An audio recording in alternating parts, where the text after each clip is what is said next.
Hello, Allison. Please tell people the story of your documentary, Bam Bam, the Sister Nancy story. Sister Nancy is about this dance hall DJ from Jamaica. Hmm. She grew up in a small area of Jamaica called Kingston 6 Hatpeen. And she is the most sampled reggae vocalist of all time. Everybody has sampled her, from Jay-Z to Pete Rock, Main Source. People want to work with her. People love her.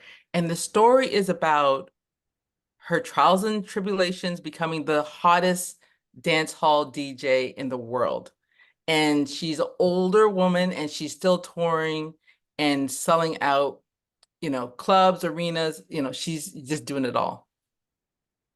That's great stuff. And tell me, well, you mentioned some of the names. How many hip hop artists do you figure have sampled this track? Well, most people say, oh, it's over 100, it's over Oh, 120. But the last time I've counted, it was much higher than that. And I don't even wow. want to give that number, but yeah, it's much higher than that. And not only, songs. She's in movies as well, 007, the latest one, and she's in TV shows, Maids, Ozark, like she's doing it all. And I can't believe it. Based on this one song, Bam Bam. It's a good track, though. It's an amazing track Yeah. that I remember. Well, I'm old enough to remember when it dropped. Like I used to party in basement parties a long time ago when I was a young kid. Yeah. And I remember when that song dropped in the club because dancing and having a good time with your friends, all you would hear back in the day was all the men, all the male, Mhm. hip hop and dance hall tracks. But when she came on, all the gals in the room went nuts because she sounded terrific. The song was banging, and it was just as good, if not even better, than most of the men that we were hearing. So we would just take over the dance floor, and they would just play her album out and have a good time. And I just remember that. I remember that back in the day. And just to know that years later, like we're in what, 2024, that it's still banging and it's still, and she's still banging, she's still having a good time touring and doing what she does best. That's great. And I love to see people, hip hop artists, pay respects to her in the documentary. Tell people about some of those hip hop legends you got. Well, we have a lot of legends in there. We have Cool Herc. Mhm. Cool Herc. I know he had some medical issues, but he was able to come out because he wanted to toast her. He really wanted to, support her. So Cool Herc is in the documentary. Uh, cool DJ Red Alert is in, Radio Pioneer is in the documentary. And then we have like Main Source, who was the first guy to sample Sister Nancy's voice in the documentary. And we have Pete Rock. Legend. And legendary Pete Rock, who will be on the red carpet with us, folks. Oh, wow. He will be on the red carpet with us. He'll be at the screening. Online on Instagram, I have a little thing. It's part of the credits where a bunch of them are singing on to Sister Nancy. It's on my Instagram. Nice. Um, and yeah, at Sister Nancy Doc or the Real Goldilocks or Oh Yeah Media Group, you can see it there. And I think got over 70,000 views in just a couple of days. I released it on Saturday, Nice. and people are getting into that. And Young Guru is in it. Okay.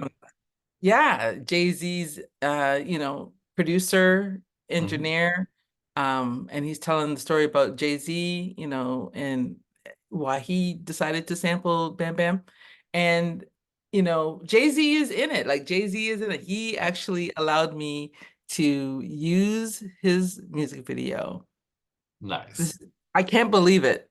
Like, because we Yeah. sent him like the ask, like we really want to use, this scene in Bam where you have a conversation with Sister Nancy and you're being inspired by her. And we sent them how I edited the film or the footage into the film. And I got an email one day that said, Jay-Z approved. And I was just like, I'm signed. I'm gonna frame that, right? I'm Yeah. gonna frame that one. It's really, really something to see. And so, yeah, One it's just thing, wonderful. Yeah. yeah, sorry. One thing I think will be a lot of fun for people who see the movie at Tribeca is she's doing a show after one of the screenings. So tell us about that. Yes. So after the first screening, which Mhm. is, I don't know when this is going to air, but it's June 7th at 8 o'clock. Okay, Um, okay. yeah, after that screening, she's gonna perform. She's gonna perform a couple songs. Nice. And this is gonna be really interesting for me because Mm. she refuses to see the movie What? unless it's with an audience.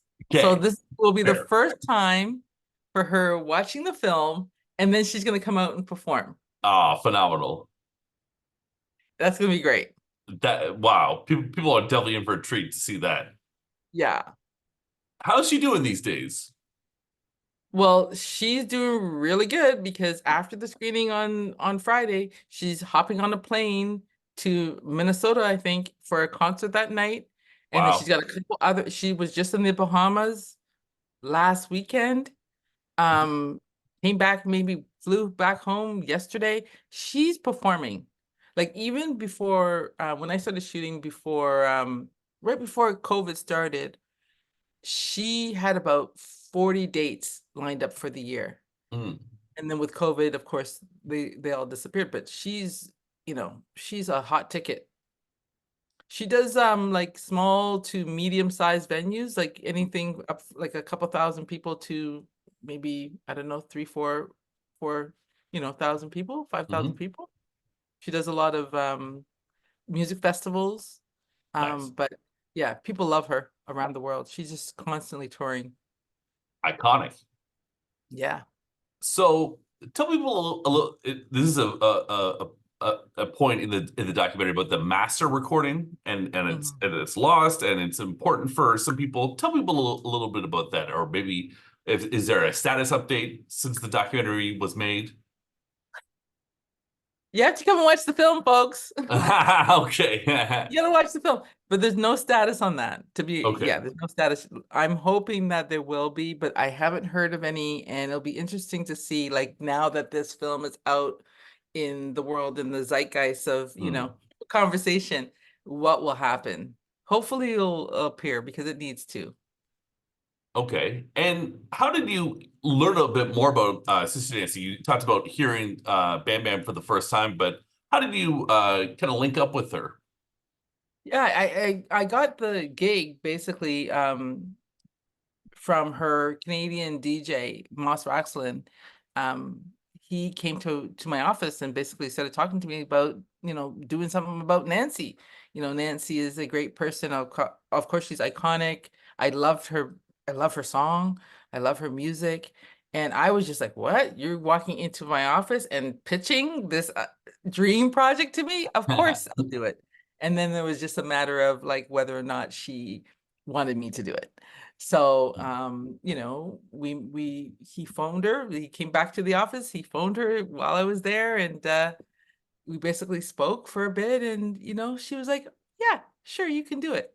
Ah, that's nice. And what did you learn about documentary filmmaking from this whole experience? Well, you just have to be resilient because Yeah. we started before, COVID, and Mm, everybody knows how long that took. And we had the green light. And so the clock was ticking in terms of like when we had to deliver. You don't want to prolong things because you only have so much resources. yeah. And so just being creative. I learned that, with documentaries, you don't have to do everything the same way that everybody else does it. You can be a little creative. And in fact, she gave me a little bit of a push because, when I first started filming with her, she told me, and I was trying to get her to do something twice. Like again, she goes, Allison, if you're gonna do this, y- don't ask me to do anything twice. Don't ask me to Okay. repeat anything twice. Oh my God. Right? You say, oh my God, right? Because in Yeah. documentaries, like we're so used to now with the video camera to do things over and over again. Oh, that the lighting wasn't good there, or you tripped up there, or you said Mm, this word wrong. No, we're used to like takes after takes. She goes, if you're gonna do this, you gotta take it as it comes to you. mm, Just catch me as you can. I'm not going to do anything twice. And if it's rough and it's raw, I don't care. That's just me. That's just the way it is. That's cool though. It is cool. It was Yeah, refreshing. It was refreshing. So then it just made me think, and I was like, she just wants to be seen as who she is. yeah. She's kind of like the anti-celebrity celebrity. So I Yeah. thought, let me lean into that creatively. So Uh, those moments, those candid moments you get with her, it's about that. that's pretty cool. So you started this during COVID, this project? Like the Yeah. beginning of COVID? Yeah, the beginning, right before COVID. Oh wow. So it's been a long Like, road. What would you say was the biggest challenge? well, the biggest challenge was when when was that, like, trying to, shoot a film where your person that you're following, you're capturing, you're trying to tell the story. They're not going to do anything twice, not Right. even read a line. I thought that was a big challenge. But I also think that you know, the COVID thing was really hard to navigate because, Mhm. that was the biggest thing for me. Everything else, I think I just dived into it and just, so, tried to be as creative as possible. And I wanted to make a film that was fun and thoughtful and that people would get some kind of, education about dance hall culture and the music and about her. And that's what I was just focused on. So that part was easy. It was just navigating how to shoot, you know, a celebrity during COVID. Well, I thought it was engaging, entertaining, enlightening, and I want to thank you for your time. It was a lot of fun chatting with you today. Are you excited for the Tribeca Film Festival audience to see Bam Bam, the Sister Dancing story? Oh, I'm so excited. This is the best thing, Sister Nancy's from Jersey, so her Yeah. folks will be there. All the hip hoppers are, in the Oh yeah, film are from New York. So it's just going to be a great time. I just can't wait. There's a little bit of nerves because she's going to be sure. watching it for the first time, but I can be more than thrilled. Like, her voice, this little voice from Jamaica, Yeah. it continues to travel the world. So I love it. All right. Well, thank you so much for your time. Thank you.